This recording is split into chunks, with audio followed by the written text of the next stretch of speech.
So we're probably good to go with the meeting minutes. All right, welcome everyone, and I think others will join as they can. Hopefully, y'all had a really nice holiday, and now we're going into the Christmas holiday season. Jack's reminding us with his Christmas tree behind us. It's awesome, and hopefully, you're all staying healthy during this time of concern. We had a meeting on August 26th. Callie included a link to those minutes in your invitation for today. And if you want to look at those and look at that, I was absent. My wife and I were exploring Iceland. We were looking for new food opportunities in Iceland. We had a good time. Anyway, so any discussion on the minutes? Is there a motion to approve those minutes? I'll make the motion. All right, move to approve it. How about a second? Let's do that. I'll second, Gina. All right, thank you, Gina. All in favor say aye. Aye. Aye. Those minutes are Yeah, approved. sorry guys. I'll have to go down the list. Oh, you have to roll call? Oh, Yeah, All I do. right. So sorry. Callie, Okay, so you're too I'll just call who's here. So Senator Davis, Aye. Jack Wilbur,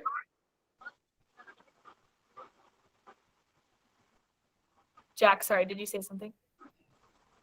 You have a thumbs up, Jack. He can't hear you. I don't think he has sound. Oh, There we go. okay. Kelsey Hall Aye. and Kelly Pearson, Yes. Tamara Jorgensen, Yes. Jordan Riley, Yes. Representative Handy, Yes. and Gina Cornea. yep. All right, those minutes are approved, everyone. That's terrific. And we'll have an opportunity to have minutes in our next quarterly meeting in 2022. Incredible. So we're going to just get through this agenda as quickly as we can. The next item is number 2. Gina is going to talk to us about Utahns Against Hunger. She's going to give us an update on what's happening, and the time is yours, Gina, please. Great. Thank you, Representative Handy. I'm actually reporting on the Food Security Task Force that was initiated by Senator Escamilla in this last state legislative session.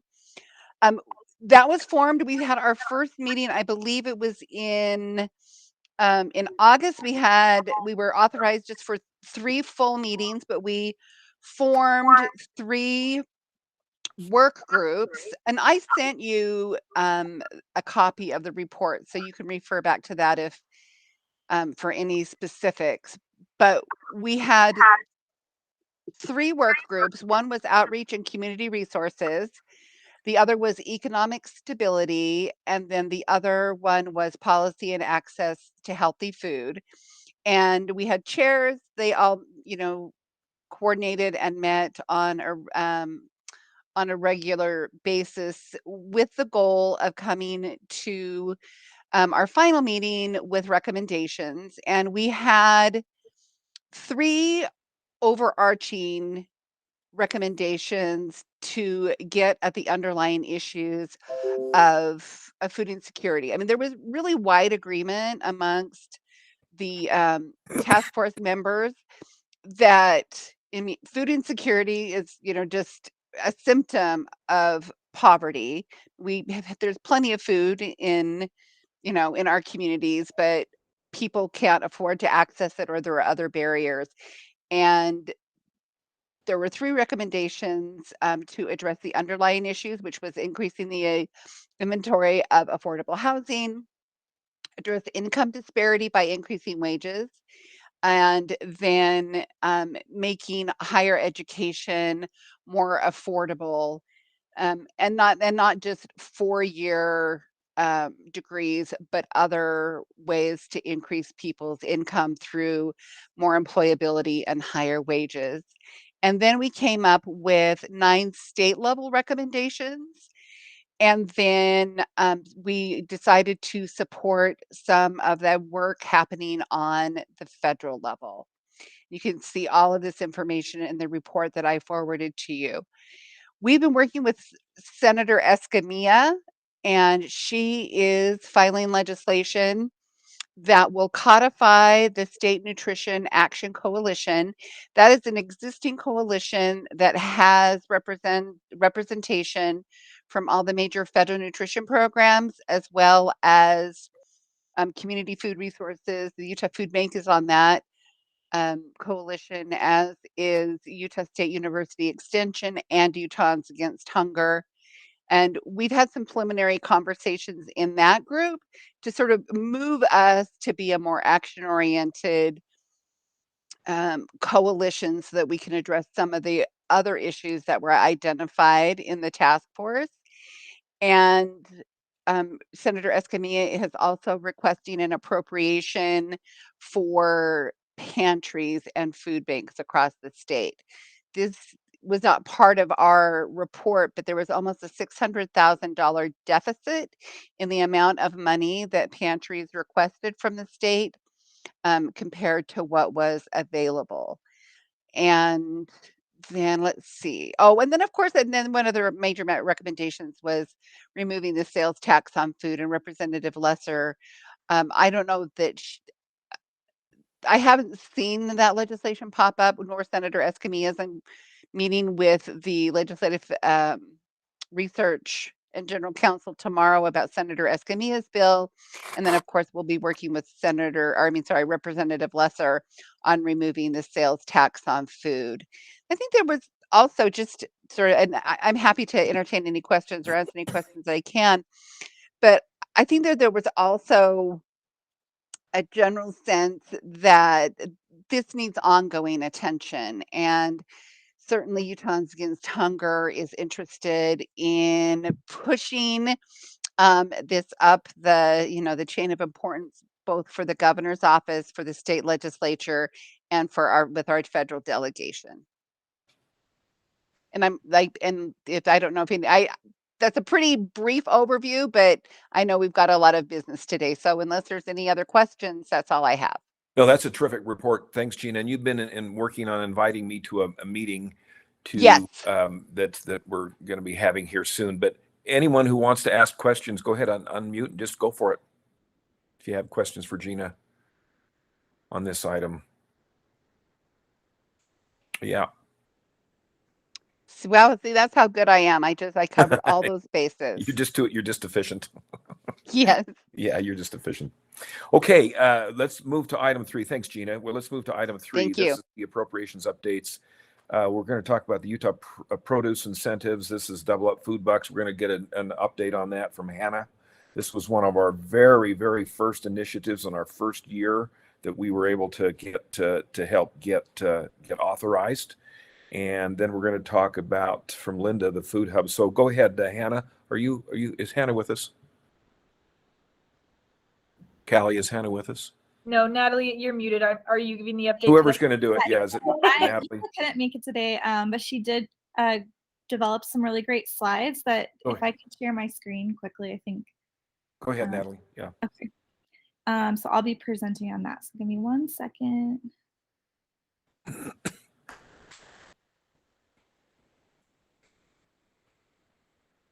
All right. Can you all see my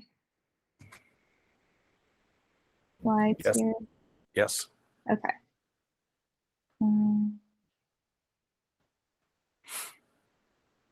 Great. So this is just a real quick overview of our 2021 season. But in a nutshell, it was our best season yet. Oops. So sorry, let's see.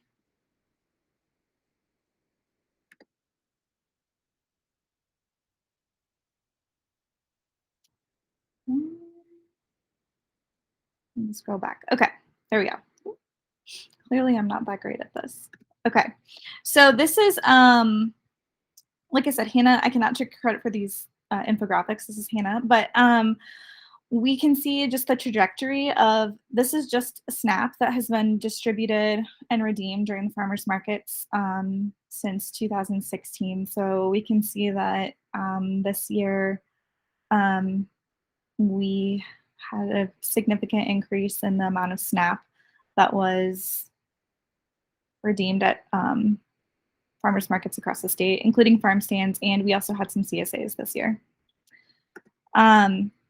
This is just a look at last year versus this year with the SNAP redemption and then also the double up food bucks redemption. So this year we're still finalizing numbers, but we're looking at about 145,000 in the amount of double up that was redeemed. And last year that was 103, which was a significant increase from the year before. So we're definitely seeing high need and high utilization of the SNAP and the double up food bucks program in farmers markets across the state.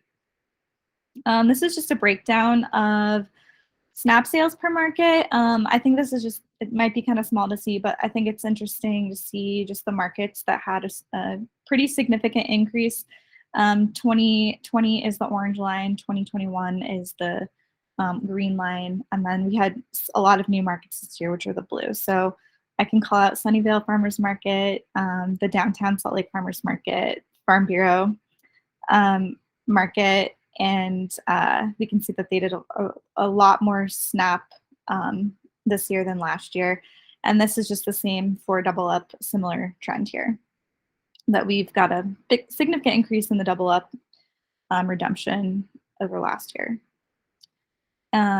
This was the amount of customers reached. So last year we reached 5,322, and those are individual customers. So those could be repeat customers coming back week after week. This year we were looking at 7,388. And this year our program, we expanded into 2 additional counties. So I believe we are now in 11 counties. We added 6 new farmers markets, 2 new farm stands, and some of these became new year-round locations, which is great. And then we also launched the program in several community shared agriculture CSA programs that were able to take SNAP and double up across the state. So that's the update I've got. Does anyone have any questions on that for me? Yeah, just go ahead and unmute and just speak.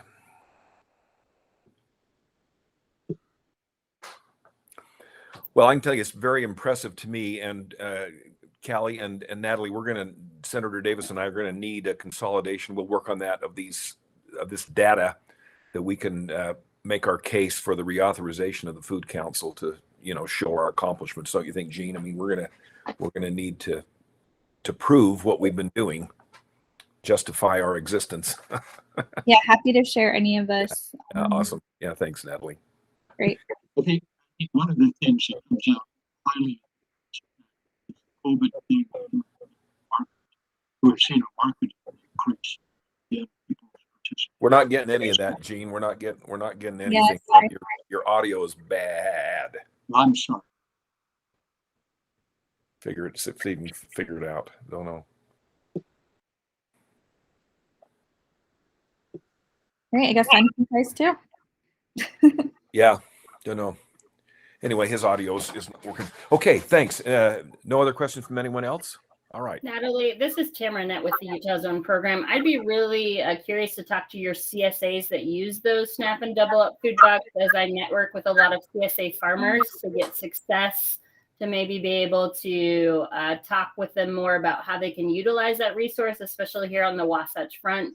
Maybe get some testimonials, because once one agriculturalist do it, the other ones are willing to kind of follow the herd and share. So, Tamara, yes, Kelsey. this is Kelsey Hall, and I'm actually conducting the research. I have focus groups conducted next week with all of the CSA owners that accepted SNAP and double up in our state. So I have a great network, and I'm going to be continuing to do the training in the state for CSA owners to accept SNAP. All right. Thank you, Dr. Hall. I'll be in touch then. Be in touch with me, because I have all their contact information, and I'm going to probably be able to pull some testimonials or quotes from you from that focus group. All right. Thank you.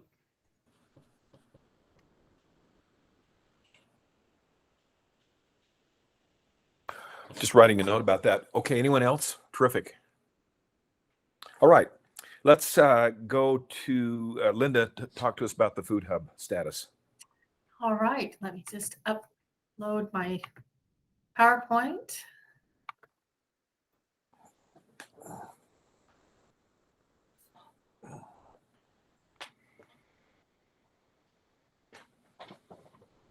see. Let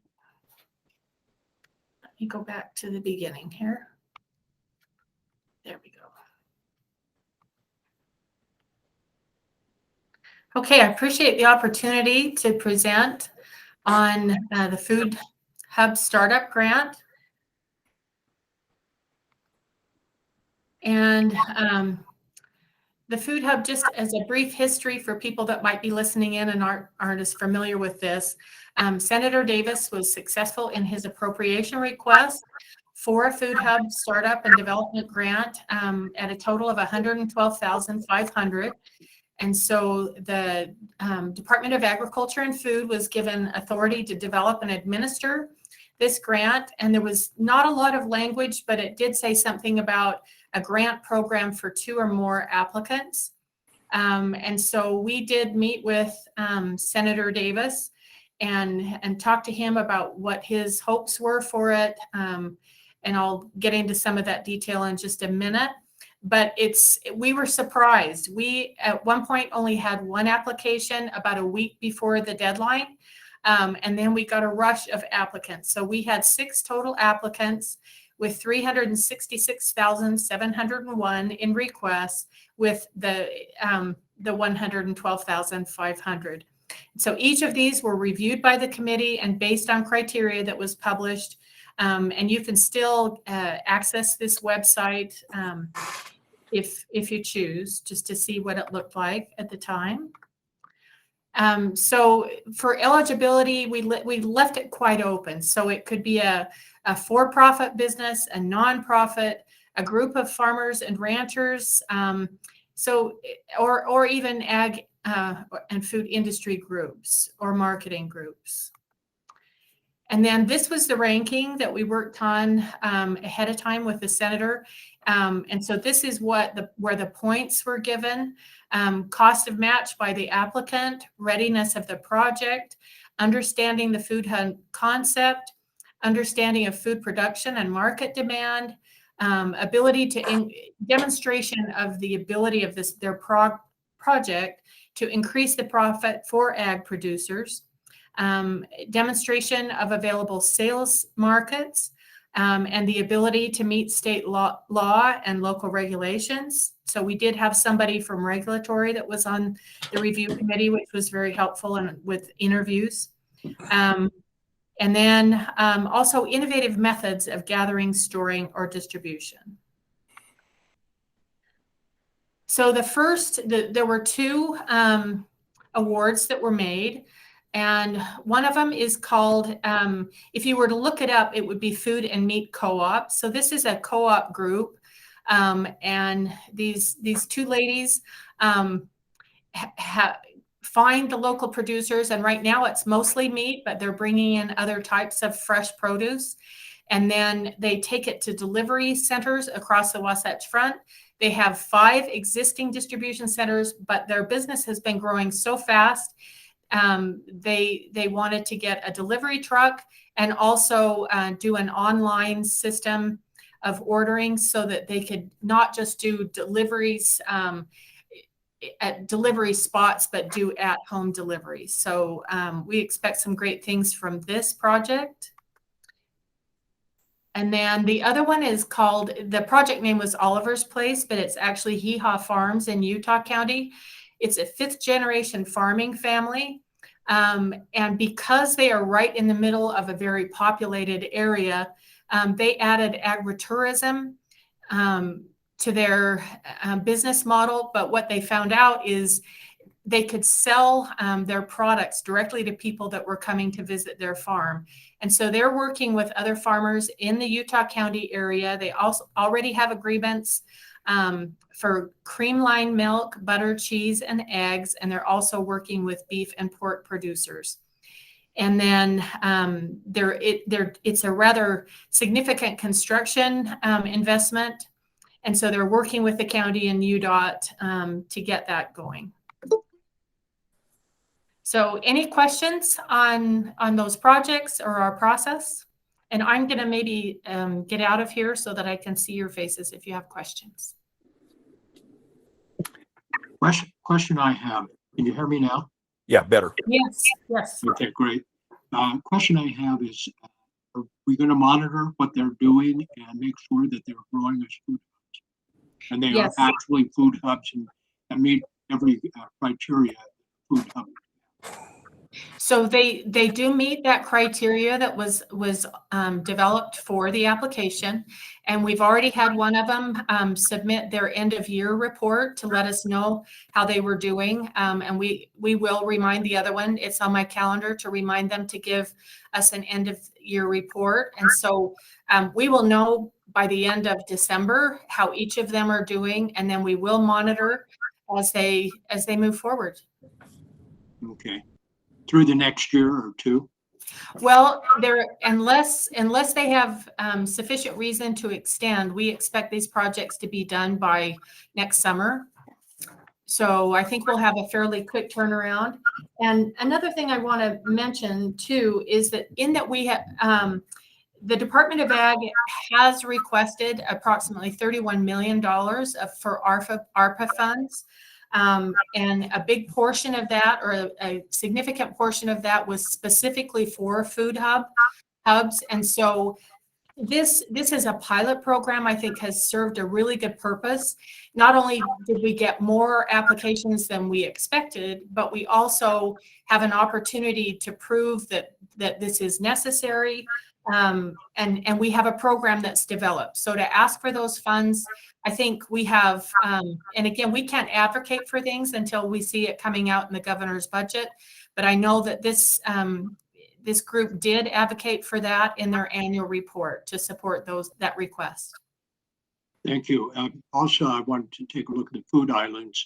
That the food hubs are really supposed to help take care of those food islands that we have.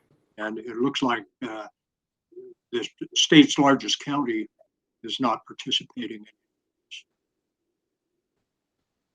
So just a comment. Thank you, Mr. Chairman.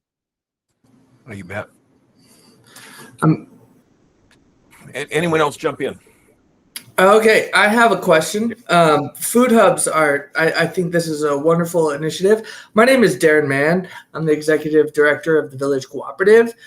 We run a nonprofit farm here that is committed to food justice and distributing food to families experiencing poverty in the Fair Park, Rose Park area. I've also ran the gleaning program for the Green Ribbon Lunchbox and have donated over 80,000 pounds of produce to food banks annually for several years. And food banks are very interesting. And I wonder if we followed the example of, food banks like St. Louis. This is my first interaction with the Food Advisory Council. And so I just wanted to know if we've, looked at the examples like St. Louis and the struggles they've had, because one of the things is that St. Louis talks about is supporting farmers first. And there's a lot of local growers that have different struggles. I've worked with Cimbria very intimately advocating for farmers' rights up at the Hill. I've talked with Senator Haney and Davis about different legislative initiatives. And one that's concerning to me is tax exemption for farmers, especially in urban areas, because right now it's tax exemption, I believe, is 2 acres, which is very impossible to get into an urban setting. And when you're trying to build a food hub, building a local food economy is first and foremost, and making sure that we have demand for that. And so if we have more support for local growers, that would be wonderful. And the Village Cooperative, alongside the Plant-Based Utah, has started conducting meetings with all of these urban growers. And one of the struggles they face is tax exemption and also access to water, making it more cost effective to make it affordable for farmers to grow in urban areas. Because if we have more growers in urban areas, we have more demand for a local food hub. And so, I know this meeting you're planning on what steps forward.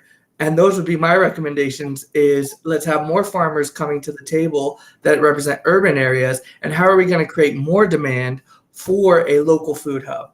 And more access to water, or, tax exemptions for water, because I know we have 150,000 acre feet just sitting and unused. And then also tax exemptions for land, so that we can increase that demand for local food grown here in Salt Lake City and building that local food economy. So I want to know what steps we've taken in that direction so that we can create an economic viability for a food hub, because that has long been my dream to have a food hub in Salt Lake. And I think we're moving in the right direction, but we also have to think about the farmers here in Salt Lake City. Those are my questions. I know I just dropped a bomb on you. No, Thank you no, very it's much. not. It's not a bomb, Darren. Good to have you visit and have you with us, because those are incredibly valid perspectives. I mean, I think that one of the great purposes is we've tried to discover over these last almost 5 years who we are and what our purpose is to grow the local food economy. That has been really one of our huge initiatives. We haven't exactly known how to do it. We've been kind of inventing this as we've come. So you've given us lots of things I haven't ever thought about or been exposed to that I know of about the tax issues for urban farmers. That was new to me. I don't know if that was to you too, Gene, but that was new to me today. And those are all things that are on the table that ought to be and can be and should be discussed as we use the form of the Food Council to make a real difference. So great insights, Darren. Thanks a lot. Let's work on this. Work all together on all of this. This is terrific. Thank you, Darren. Any other comments, Gene? Go. Well, thank you, Mr. Chairman. I'm sorry, just jumping in here. No, I apologize. You're good. But I think Darren has brought up some interesting issues that we should be taking a look at. I know Representative Ferry, who has some great ideas on strengthening the Greenbelt Amendment in the state of Utah and making sure that Greenbelt is working as a tax relief program. A lot of the county treasurers and assessors are taking a look, especially in the urban areas, of trying to move away from that Greenbelt and really not helping. I know I've heard from a couple of my constituents who have these small acreage plots and having problems there. And we have a lot of backyards that are being also used with many different growers in urban setting, going into people's backyards and actually setting up gardens there. So, I mean, we need to find the market. And of course, that's what a food hub is a market for the farmer to get their produce and product to market. So thank you, Mr. Chairman, and thank you, Darren. Hi, Cimbria. Go ahead and unmute and pose your question. Unmute. Can't hear you. I know, you could only see me. That was my intent. No. Maybe in the subcommittee, the regulatory one, we could talk about that tax bill, because it's been through 4 or 5 sessions with changes every single time, and we're actually going to bring it back again because of something that got done last session that's actually causing problems in some urban areas now. So maybe that would be a good thing, since it's not on the agenda in here, to be sure that we talk about that.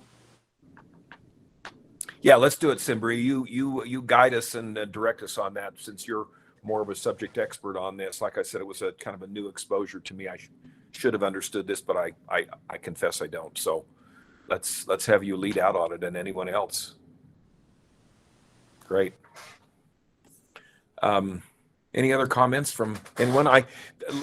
Linda, I really liked what you said about the appropriation that because we several years we tried to get an appropriation. Senator Davis was successful this last year, got the money, and it is a pilot. It's not much money. It's just hardly anything. It's a lot of money to all of us, 112,000, but it's not much when you're talking about this kind of thing. And so it is really as a pilot, but it is true that there's $100 million in these ARPA funds, and the division of the Ag Department is in for about 31 million, and the Division of Environmental Quality is in for 25, and then the other divisions, Division of Wildlife and everything like that, is in for the rest of it. So and the water people, there's going to be some great things happen with this additional funding that the legislature will appropriate in the 2022 session. So we're finally making headway here. It's really terrific. So Linda, thanks for all your great work on there. Lori, do you have anything to add? He talked about the St. Louis model, which I know you've traveled around and you know a lot about the food hubs more than probably anyone. Do you have anything to share with us? Actually, I visited St. Louis a couple of months ago and went through cornfield after cornfield after cornfield, and then came upon some wonderful urban farms, and took some opportunity to visit with them and discuss why they had switched from mass rural, growing to urban farming, and was really impressed with the process that some of these farmers have gone through to maximize their yield on their land through healthy soil, through drip irrigation, what they've been able to do. One farmer I met with in particular, they had 15 acres and they had, just struggled and struggled. Actually, excuse me, they had 40 acres and they had struggled and struggled. They sold the land, purchased 2 acres, and they were growing as much food on 2 acres as they were able to grow on the 40 with less overhead, less water usage, less everything. And they were living a very comfortable life. I was able to, spend a good amount of time with them. I was very impressed with what they were doing, which then led me to just kind of change my thinking a little bit about where we need to really be starting with all of this. And I'm really anxious to talk to Darren, because what I've kind of come to after talking to so many food hubs and so many people, and this is not to dismiss our rural farms because they're important, and we know that we can, but a lot of the rural farms have had to go to growing other things. So focusing on our communities for instance, let's take South Salt Lake, a lot of low income, a lot of refugee. If we can work in that community to set up a small food system within the community, then we can duplicate that throughout every city. So that would mean urban farming. That would mean educating farmers how to grow. It would give jobs to farmers. There's just so much that you can accomplish on a smaller scale. I know when I was at Ag, my vision was big, but now I've kind of come back to saying, let's get back to supporting our communities and building these small hubs in the communities so we can create a system in each community. That way people who do not have transportation, all the issues that we talk about that Gina deals with, these will give them more access. Thanks, Laura. You've been on a long, long journey on this, and I consider you the subject expert. In the years we've been talking about this. So thanks for sharing that. We need all the help we can get, every resource we can get to advance this and support this. And what Linda indicated, the department is going to be moving forward and going to be getting this funding. And so they're going to be putting these dollars to good use, aren't you, Lori? Or aren't you, Linda? Yeah, you're going to be putting them to good use. Yeah. Well, and Representative, I'm gonna head back to New York I'm going up to see my kids at Christmas, and I'm gonna take the opportunity to go visit a group back there called New York City Grow. And they are in the inner city. They have created this exact program that I'm talking about, all the way from clothing swap to vegetable swap to everything that you can think. It's very complete. So I have a meeting set up with them I just want to see how all the pieces and see if we can duplicate what they're doing here. Great scouting expedition. Bring back a report for us. Okay. Linda, you were going to say something on your. Well, I really appreciate the variety of food hubs that are cropping up, because this is an innovative distribution model. You're seeing rural examples and the urban examples. And so it isn't as cut and dry as maybe other types of grants. But I think we need to consider all those options, especially if we get larger amounts of funding, so that it's available to those different needs and different models. And it definitely takes more than one person. This is something that we all need to be coming together on. Yeah. This is Senator Haney. Do you mind if I say something? It's Tamara with Utah's Own. I think the most encouraging thing that I'm seeing with the generation, the second generation that's coming through with the food hub, is that we're seeing lower generations engage in innovative practices. So like the Kohlers going from a commodity dairy to a direct consumer dairy, the Johnson brothers going from an alfalfa farm to a 25-acre produce farm. I think it's fascinating that we have so many successful stories within the state of Utah that are practicing within the constraints of a desert climate. And I just appreciate that we have the ability to champion their stories and maybe look to them and their success as we seek to extrapolate other distribution and innovation methods that work in the Intermountain West. Not to say that we can't learn from St. Louis or Texas or Kansas or Florida, but we also have to remember that we live in a desert and our growing season is completely different. Our soil is completely different. And so we definitely have to make sure that we are studying things in those contextual purposes. So happy to share any contacts or people with you as needed off of utahzone.org. Yeah, thanks, Tamara. Terrific. Good points. Anyone else on this topic before we move to our planning agenda items, our planning and evaluation? All right, let's go there now. This is number 4.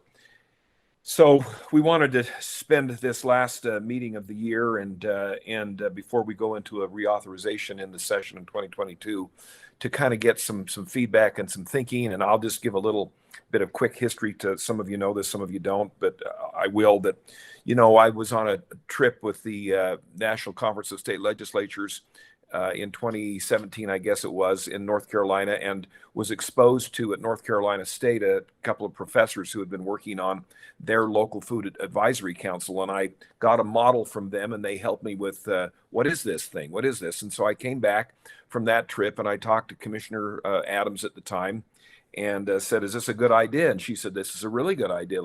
We'll support you in this. So contacted Senator Davis and we started the legislation that authorized this. And it was very difficult legislation. Cimbria didn't know what it was and Gina didn't know what it was. And we were just trying to be helpful and provide a forum for to talk about the local food economy. And we've made some great successes. So Jack Wilbur at the time was the staffer, and he and I jumped in a car and went to see Dr. Hall, spent the afternoon with her, and she downloaded for us her vision of how this should work and how it could work, her basis of her knowledge from in other states and her research and her work, and it was incredibly helpful. And so from that, we solicited members to be on the council, and we've had a few changes here and there, and that's life, and that's fine. And we've had a lot of other people come and get involved with us and provide us input. And I think we made for the first couple of years kind of really a lot of progress, a lot of enthusiasm, and then like a lot of things, it kind of stalled out a little bit, but I feel some new, and I'm glad, some new energy, and feel confident in going in front of the legislature to say we want a reauthorization. It doesn't cost the legislature anything. The state, there's a little staff time that's involved here from Kelly, and a little appropriation that helps compensate her for the time she spends. But other than that, the costs are very, very minimal in comparison to the effect that we've had. So those are kind of my things, but I think we want to open this up, Gene, and talk to anyone and everyone about your feelings of success, any frustrations, ideas for reinvigorating or redirecting or guiding us forward. And this doesn't have to just be any of the voting members. I mean, this is open to anyone here. Just either raise your hand or let's go. Callie's going to take good notes. We'll just have kind of a wide-ranging discussion. Callie, does that set it up well enough for you as you've been thinking about this? You've got a nice idea going here, the purposes and the goals, and we broke into these work groups. I think we ought to look at those a little bit. Some of them can work, some of them don't work very well, and members coming and going, and that's just what happens with volunteer work, and that's okay. But maybe we need to revamp those, or retire some of those, or come up with new ideas, because we only meet quarterly. I think one of the really positive things that we've had going with this group is the fact of the open discussion and the open exchange of ideas of how to make things grow. I mean, whether it be the food box, whether it be the food hub or anything else, those are the things that have really helped us so tremendously. And just to jump in here too, sorry guys, just to kind of keep it formalized, we've got about an hour, so we have enough time. So if there's something that you want to say, please don't hesitate, raise your hand or chat. We have enough time. Yeah. The other thing I wanted to say is, if you look at the agenda, we don't necessarily have to go in that order, but if you feel like you really want to say something, but you're not sure where it fits, we wrote down some topic ideas to kind of hopefully get people thinking about discussion. So like Representative Handy said, opportunities and challenges. Are our purposes written out correctly? Are the goals right? One of the topics on here that I'd love to hear, and I'm sure Representative Handy too, is virtual versus in-person meetings. How does that impact what we're doing? Yeah. What are our action items? What legislation do we want to seek? And I guess too, there's a few of you who are new, just to give you guys a very brief background of what we're currently doing. We meet quarterly, as Representative Handy mentioned. Usually we have a variety of presentations. We always get updates from our work groups. We always get updates from any ongoing appropriations or any requests.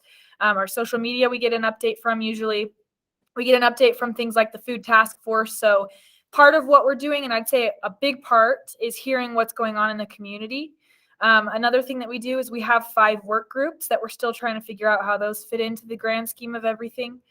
So as you're formulating your feedback, just know we've got quarterly meetings, we've got 5 working groups, and a whole lot of potential in between. And so just raise your hand or just unmute or put in the chat. We'd love to hear any of these topics we listed on the agenda. So it looks like Cimbria and Darren, sorry, raise your hand. Sorry, Representative Handy. No, either. Cimbria, go first, and then Darren, please. Cimbria, then Darren. Sorry, it was just up from before. I'm good. You can go to Darren. Okay, it was the one from before. So Darren, go ahead. Thank you, Cimbria. Hi. So yeah, I have to go teach a class at Kennedy, so this will be the last time I speak. So moving forward, and where the direction of the Food Advisory Council can move forward, I've already kind of spoken on the issues that I think are really important, which would be supporting urban growers, and moving towards legislative initiatives that would do that would be really, really beneficial. Because my colleague Chandler with Plant-Based Utah and I have really seen a need towards bringing more of a voice for urban farmers. That's why we've started constructing the Utah Food Coalition, where we have met and talked about the concerns of local growers. Because I don't know if you're aware, we've had 2 local farmers that are losing their land due to either development or just land disputes. But there's plenty of aggregate green space within Salt Lake County. Now I know some of that falls under the purview of county governance and Salt Lake governance, which we very well will have a voice there as well. But also the tax exemptions and supporting urban growers through grants like the RFA, I think, the specialty crops, maybe drafting some language where it's particular to supporting urban growers. Because not only do you have, if you give some financial support to urban growers, you start to look into benefits of reducing our carbon debt through, decreasing our dependence on distribution from other states like California and whatnot. If we start to increase more production in urban areas, we reduce our carbon debt, we reduce our dependency on other states, and start to increase our own independency as Utahns within Salt Lake. and other urban areas like Provo, Logan, what have you. And we could really start to build a movement, because there is a huge desire in the grassroots arena of people who want to see more of our aggregate green spaces, which are currently dilapidated. And we have a lot of open space within our urban areas because our cities are very sprawling. So we could really start to transform and make this a unique, wonderful thing for us. So I just wanted to kind of close with that. And I would love to meet with you, Senator Davis, and Representative Handy, and Lori. I know you expressed interest, and Gina, I know you've done incredible work, with your research and whatnot. And so I will definitely be reaching out to you after this meeting to see where we can go in the future. But I just want to close. I thank you for all that you're doing, but I have to leave, so I can't attend the rest of the meeting. Thank you very much. Understand. And those are some of my inputs that I would put towards the council moving forward. Good. Thank you, Darren. And I would hope that the Utah Food Coalition would become an integral voice here at the local Food Advisory Council, and that it would be that the efforts and the work would be complementary and not competing, and they should be. So thanks. Go teach your class, and we'll be in touch. Thanks for participating today. And let's see, Lori, you have your hand up. Go ahead. I just wanted to, so I'm serving on the Salt Lake City Food Policy Council right now. Can you hear me okay? I've got someone behind me talking. Okay. And as we reviewed the assessment report, we were trying to prioritize the things that needed to be focused on next year. And I attended a conference, a virtual conference last weekend called Bioneering. And excuse me just a moment, Lori. Could we have everyone mute their microphones? We're getting some input here from it might be me and someone behind me. So hang on 1 second. I'm going to move. I'm just going to move. Hold on. Okay, why don't you move? I don't want to make everybody motion sick, but oh wait, she just hung up. Okay, hang on. Here we go. Okay, that's one of the things with the office here. We have so many people. So anyway, what I was saying is that as we were trying to prioritize what the things that we needed to focus on the most next year, it really became simple. At this Bioneering conference, there was a quote that just said, "The world's problems are so complex, but the solutions are ridiculously simple." And that, like I mentioned earlier, I feel like none of this happens if we do not identify the land that we have. We have these little pieces of land all over in the cities, and they're sitting there. I went over today and met with Jen Hill in South Salt Lake at Fitz Park. There's going to be a little community garden on a piece of land over there that's been sitting there in a residential area forever. And now they're going to turn it into a community garden. So I just feel like it's basic, but we've got to somehow figure out in these cities where the land is. And even if it's just a small piece of land, we can still grow on it. And that way, then we can work with people. So many people, as Darren mentioned, want to farm, but they don't have the resources to do big farming. And so they're happy to farm on small land. And then the food hub can aggregate. We get people growing. They are able to use the food themselves, share the food. What's left comes to the food hub, and we aggregate and distribute elsewhere. So anyway, it seems basic to me. I don't know. I know it ends up being complicated, but I really don't think it is. And we're going to try to have a festival this spring with Plant-Based Utah and Darren and several groups to hopefully pull us all together as organizations to come together and see what we can do for this system. Thank you, Lori. I had this idea that you were talking as somehow, Gene, if we could figure out some kind of an inventory, an open space land inventory. I don't know how to do that, but that would be interesting to have a database, wouldn't it, of land opportunities? It would be, and how people can integrate or work on some of this land that may be underutilized and be able to do those things. Yeah. And it's not impossible for us to grow year round. There's great systems in place now, so we can extend our growing season. Right. Okay, thank you. Tamara has raised her hand, and Kelsey, I hope we can hear from you if you're, contemplating some ideas and some thoughts. And I consider you really the great helper in giving us the vision of this. And now you've seen this baby birthed and done all this great work with the social media that we can come around to you. But let's hear from Tamara first. Just a comment, Lori.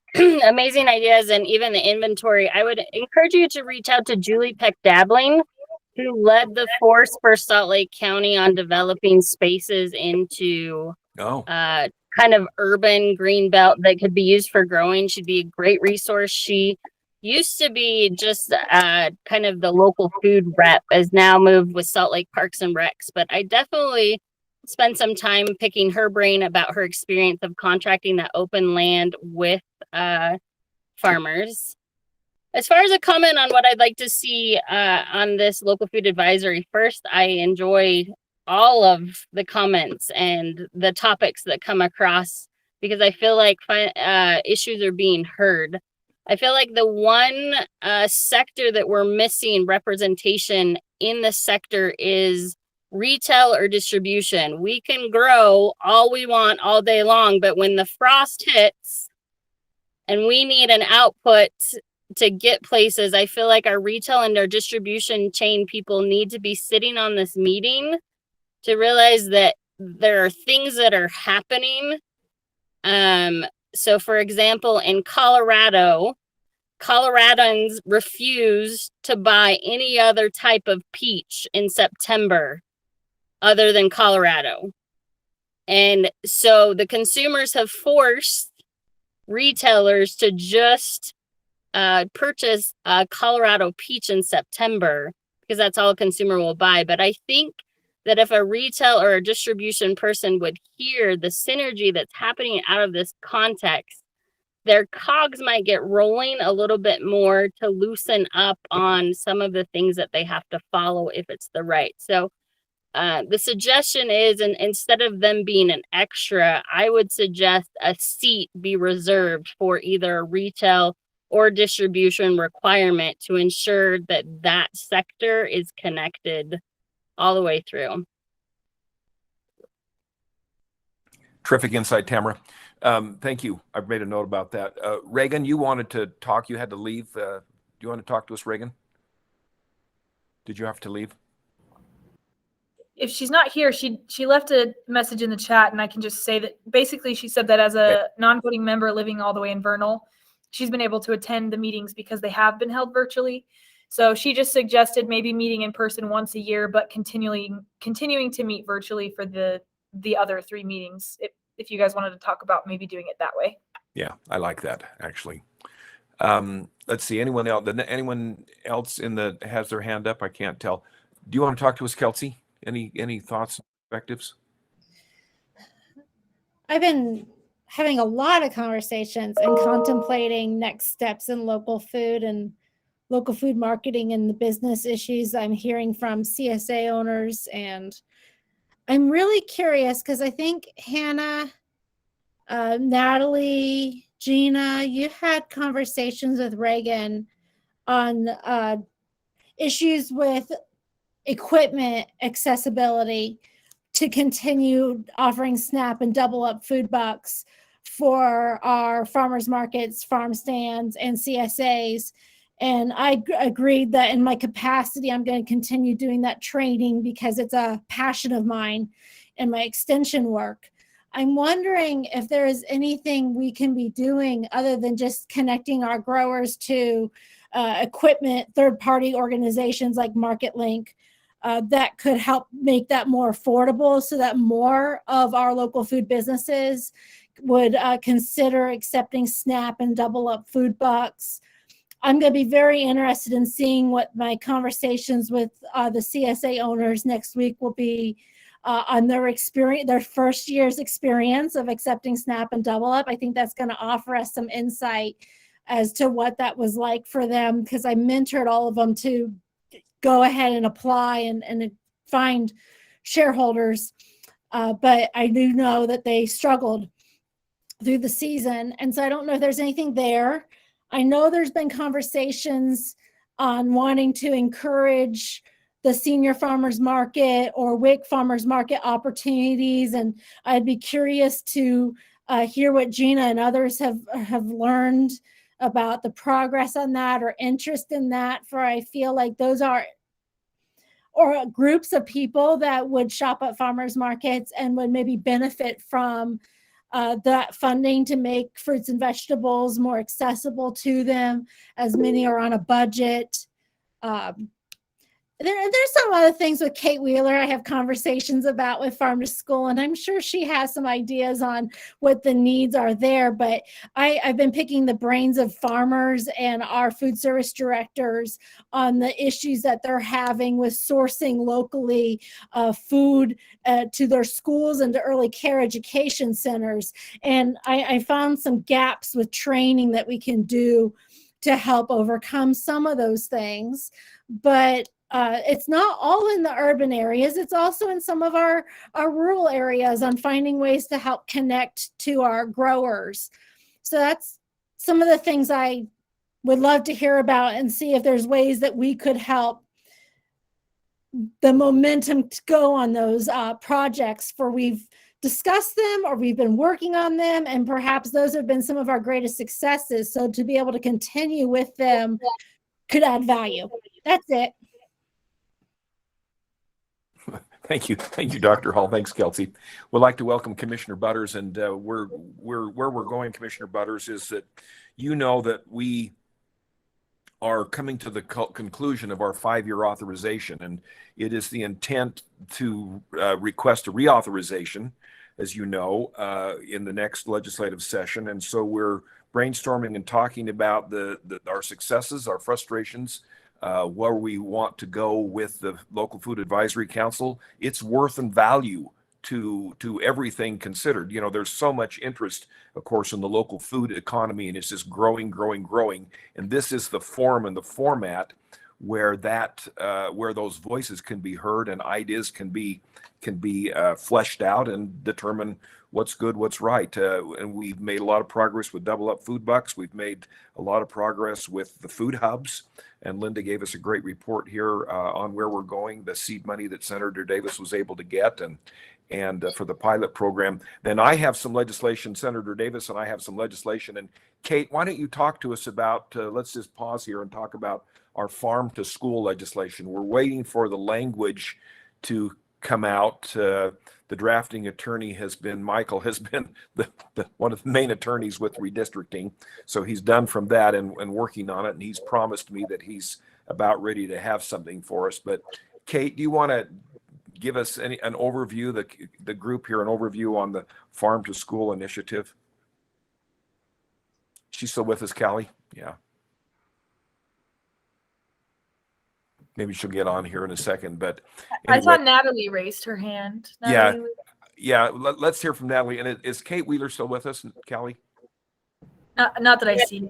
She's not here. Well, I'll try to do the best I can with you. But let's hear from Natalie right now. Just go ahead and unmute and talk to us. Sure. I was just going to address a few things that Kelsey mentioned. I guess I need to lower my hand. So I will say, just overall, as we've been having this conversation, one of the thoughts I've been having is the importance of obviously continuing to bring in, new projects and develop new initiatives, but also recognizing all of the amazing work that we've done so far and the programs that we have established, and really continuing to support those programs. And I think Kelsey really touched on that when you said, talking about support for more farmers markets to be able to utilize SNAP and join the Double Up program. And I think that that's just a key point, that we've had a lot of success, but we need continued support. And I don't know what that looks like in terms of the equipment. And I think that's, a great thing to bring up and something that this group could look at in the future. And I did want to say also, to touch on your point, Kelsey, about the Senior Farmers Market Program and the WIC Farmers Market Program. We did, the Department of Health did submit a state plan for the Senior Farmers Market program. Not the WIC one at this time. That one requires a 30% match for the grant that we couldn't come up with in the short time that we had. But we did submit a plan to offer the Senior Farmers Market program. So we will be waiting to hear back on that. It's kind of whatever funding is available, so we don't really know what that'll look like. But that's just something to put on the radar of this group, and something that this group could work to support. The benefit's fairly low with that, so I know other states have included like a matching component, that's been, privately or state funded. So yeah, just wanted to update you on that, Kelsey. And I don't have a lot of information, but I'm happy to answer questions if there are anything about that. Yeah, anyone just chime in if you have anything. I think just to kind of shape this, oh, sorry, Gina, I'll let you jump in, but two, just as you guys are shaping, think about how the Local Food Advisory Council fits into this. So there's a lot of really great ideas out there, but how does the council fit? How does it fit? How does it fit with Salt Lake? How does it fit with Ogden Food Policy Council? How does it fit within the work group? So sorry, Gina, I didn't mean to cut you off. Oh, no, that's okay. I just wanted to jump in and say thanks to the Department of Health folks for turning around that state plan on the Senior Farmers Market. It was a quick turnaround time, and the application was really long.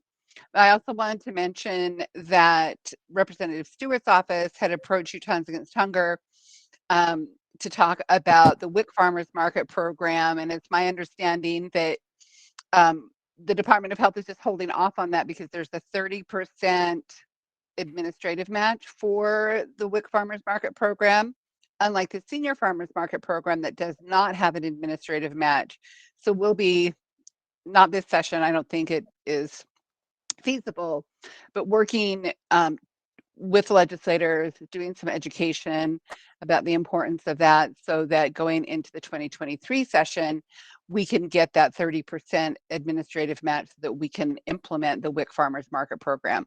We're one of only a handful of states that does not offer that. Really good input, Gina. Stay on top of that, okay, with us? Yeah, I know you will. I will. Yeah, stay on top of that.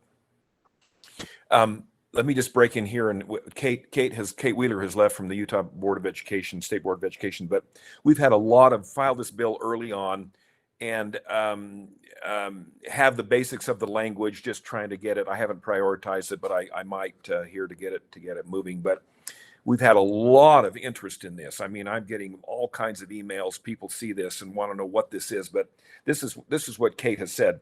So the overall goal of the bill is to institutionalize farm to school at the state level.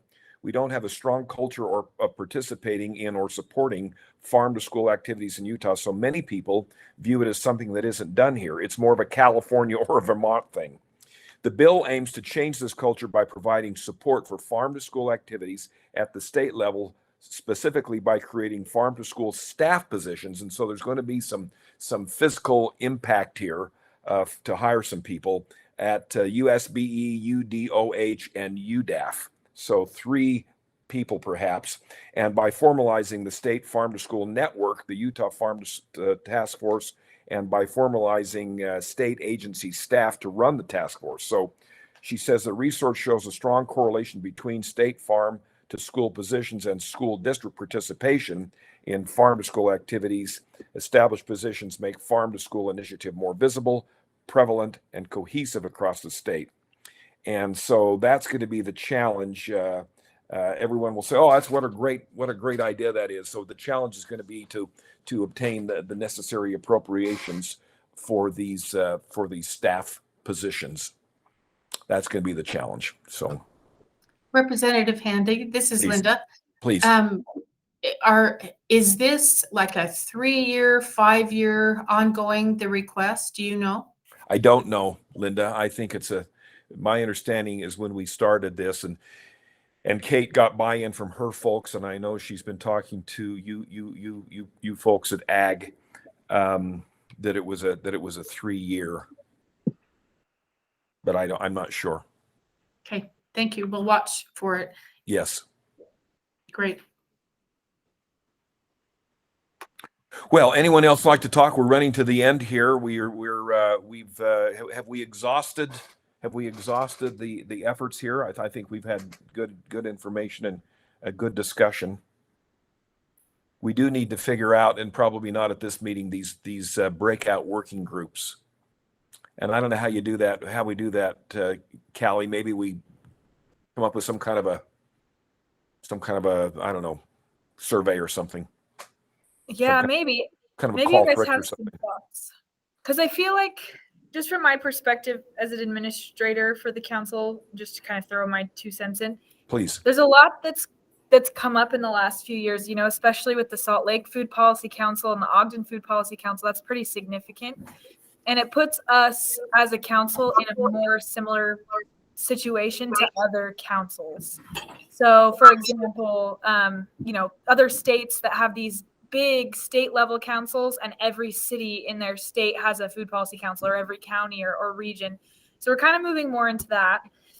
So I think as an administrator, and what Representative Handy and I have talked about that we really would love your feedback on, is where does the council fit in with that? You know, is our main goal just to inform legislation? Is our goal to continue to have these guest speakers and, you know, for these conversations? Should we provide more support and collaboration with this city food policy councils? And then kind of along those lines with the work groups, is where do the work groups fit in with all that? I think over the years and in the past, a lot of the appropriations request ideas and legislation ideas have come from the working groups to the council, you know, to Representative Handy and Senator Davis. So I guess just in general, and maybe you guys might think a survey would be better. I'm happy to put some kind of a survey together or feedback just to figure out where we now fit in the state with all these new projects and that are coming up. And, you know, second, how do the work groups, where do they fit? What do we want to get out of those working groups that they're meeting every other month? So these groups are meeting way more often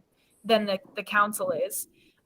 Where do those fit? Is there value? Is it just sitting around talking? Does that not have value? Should each group come up with requests? You know, as voting members too of the council, are you guys do you expect the work groups to come to the council with ideas for appropriations or legislation? So just to give you guys some things to think about, does anyone have feedback on that?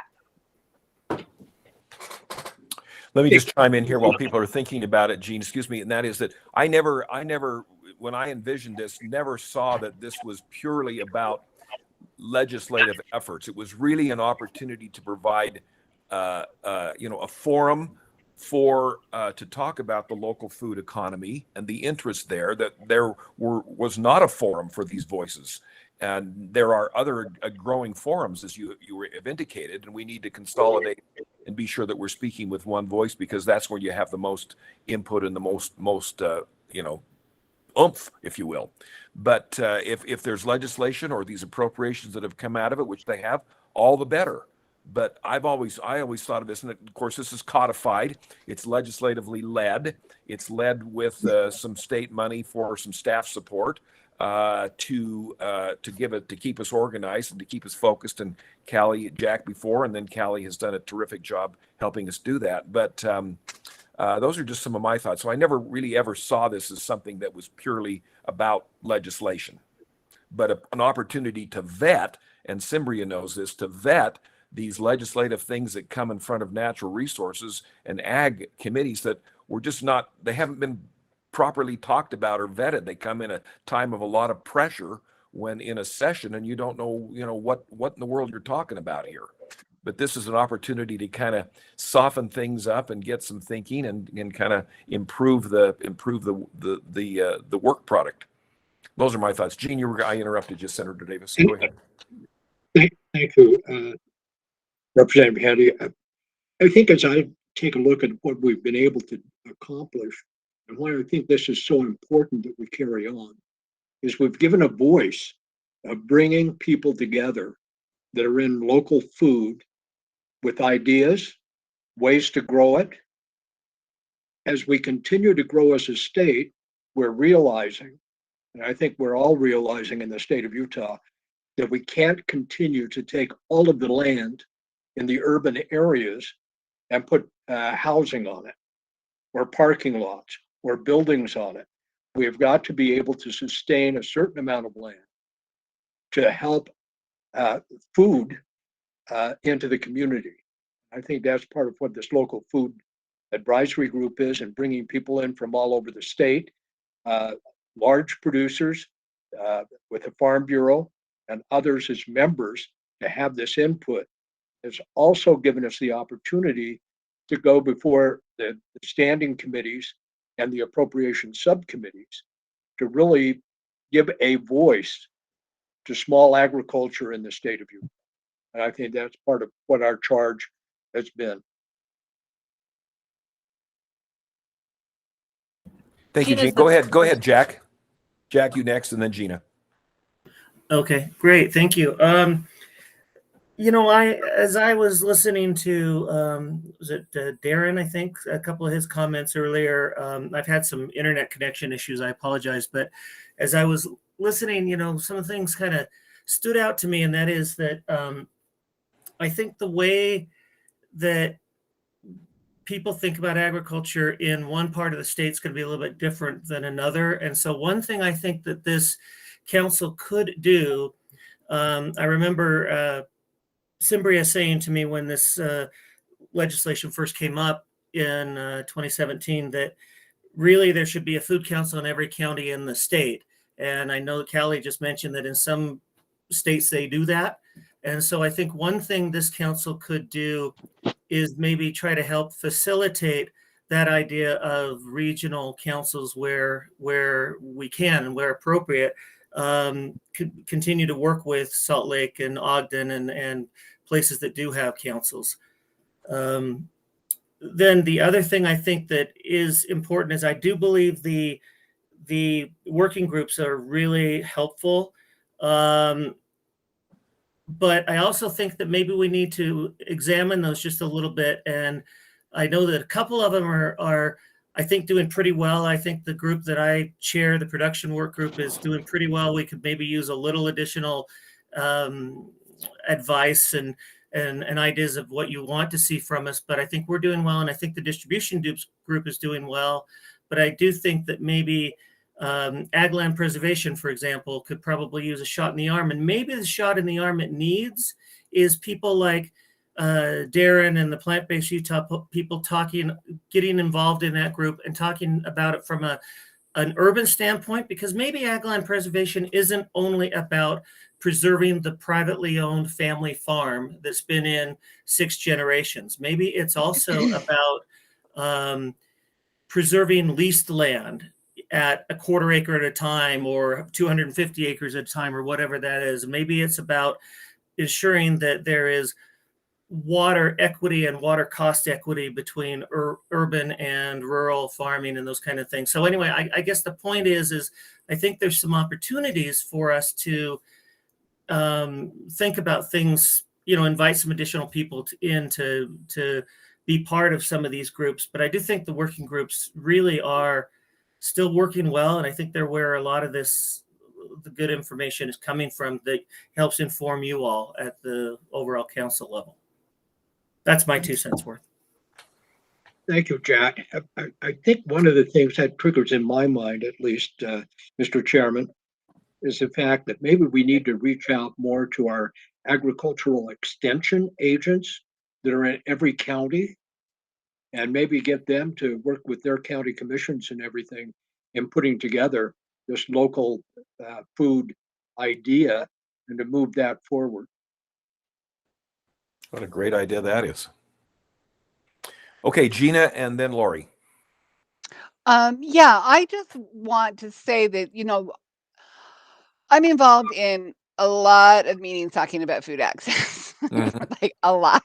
But this is really the only place where there is such great intersections of sort of the whole food landscape, from land usage to access for low income folks and the support that we've been able to get for programs like Double Up Food Bucks. And I think that Representative Handy, you were thoughtful in your legislation, making sure that there was that cross representation, which I really think is critical and is what really provides this group with an opportunity to look across issues, that it's really easy for us to get sort of siloed.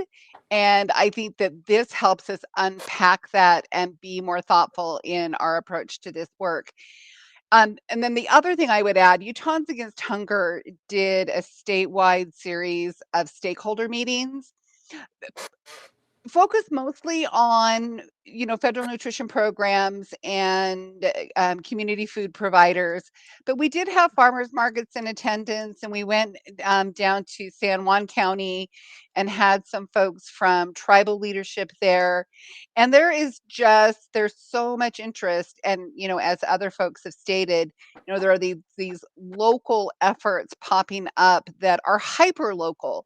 And I also think that is like such a powerful thing, because access to food is often very hyper local.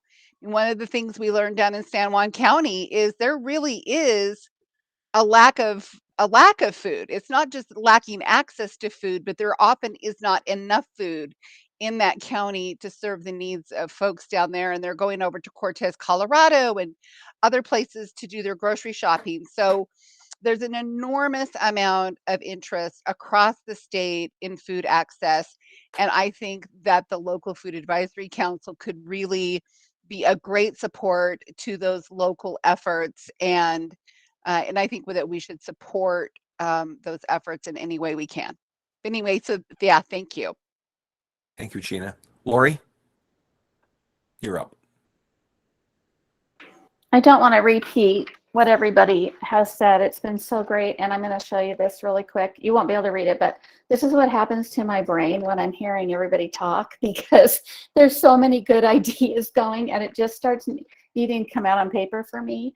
But I think that one of the things we all know is that there's so many people, great organizations, great boots on the ground people who are out there trying to do similar things. And I've had this conversation with Brian, but if we could organize, if the council could organize in a way that we can identify even the smallest pieces of a food system, that food chain that needs to happen all the way from soil to consumption, then we could identify the groups that need to go into, it's the work group thing, but then in smaller groups where there's more pieces to it, and we identify not only those who can work on legislation, but those people who have the boots on the ground. Because we can sit all day long and talk about the issues and what they are and what we need to do, but we need people who are out there doing it. So each group should have people who are assigned, okay, what's the plan? What's going to happen? And instead of it being just the same group of people all the time that are working on it, we are pulling together those people who are out there, like Darren and Chandler and so many others that I meet that are doing absolutely fabulous things. And talk about knowledge. We just need to be gathering. And then second to that, and I'm going to hurry through this because my computer is going to die, but there is a developer that I'm talking to in Sandy that is actually putting in a community garden. Actually, if you know where Farnsworth Farms are, that's where they're developing. But instead of building in the pool and the whole thing, they're putting in a garden, an orchard.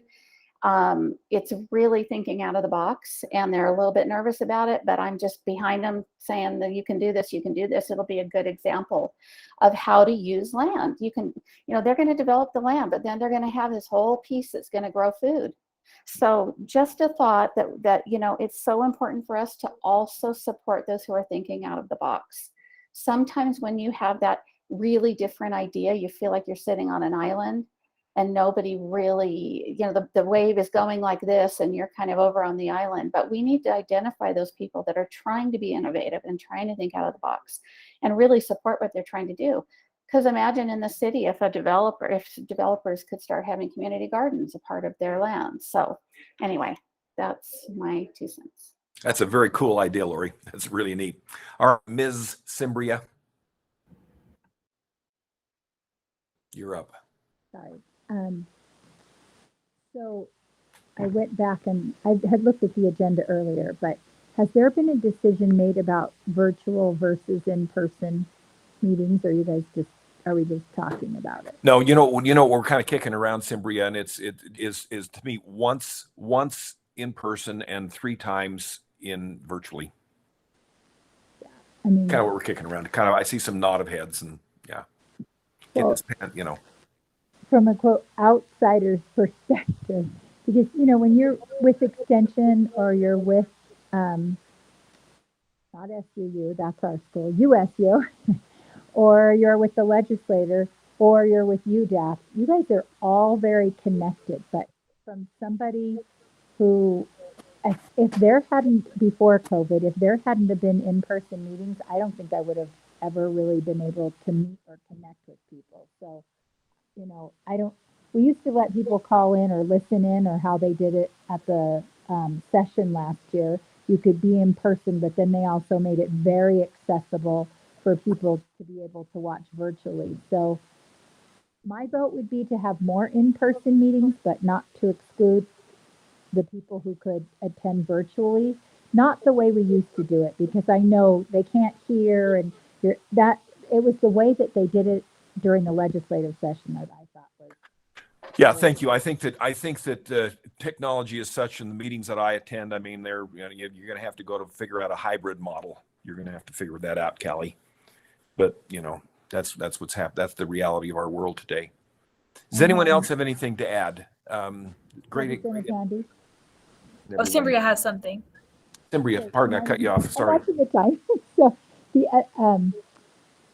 there were just two more things. So the other one was that I'm glad Jack remembered that, was that one of my worries was that a local food advisory council wouldn't be very local for the whole state. So I don't know if we're in a position, but I thought step 1 could be even, central Utah or southern Utah, making sure we have somebody on the council that represents that area, or actually moving to and helping either a rural food council or a southern Utah food council, because when you're talking St. George or you're talking these really rural communities, it's a very different subject. It's for them, their local food issues are very different. So that would just be my suggestion for that. And then the last one was, I'd love to see this continue when we meet as a group, but also when we're in our small groups.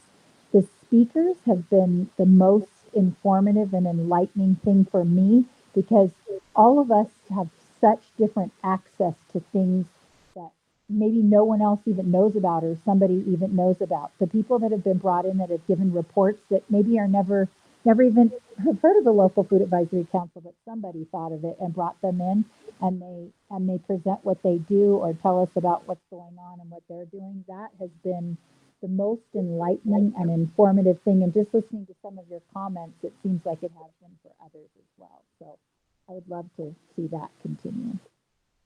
Excellent. Thanks. I think if I might, Mr. Chairman, I think picking up on Cimbria's idea and everything, I think we've just really, the subcommittees, if they have a speaker or they have a presentation that is striking, perhaps they should bring it to us, and we can weigh them down and bring them into the entire group so we can share more.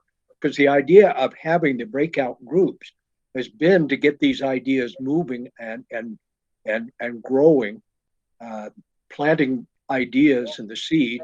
And if we have those great ideas, we need to bring some of those speakers and ideas forward to the committee as a whole, so that we can really gnaw into it and really get an idea of what's going on.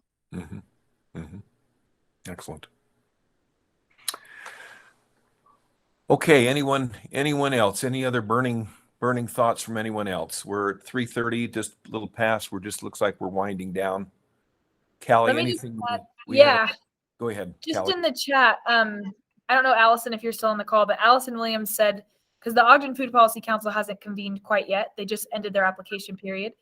But she said that she's looking to us, to the Local Food Advisory Council, to be the body where the Ogden Council can come to That provide makes its voice. sense.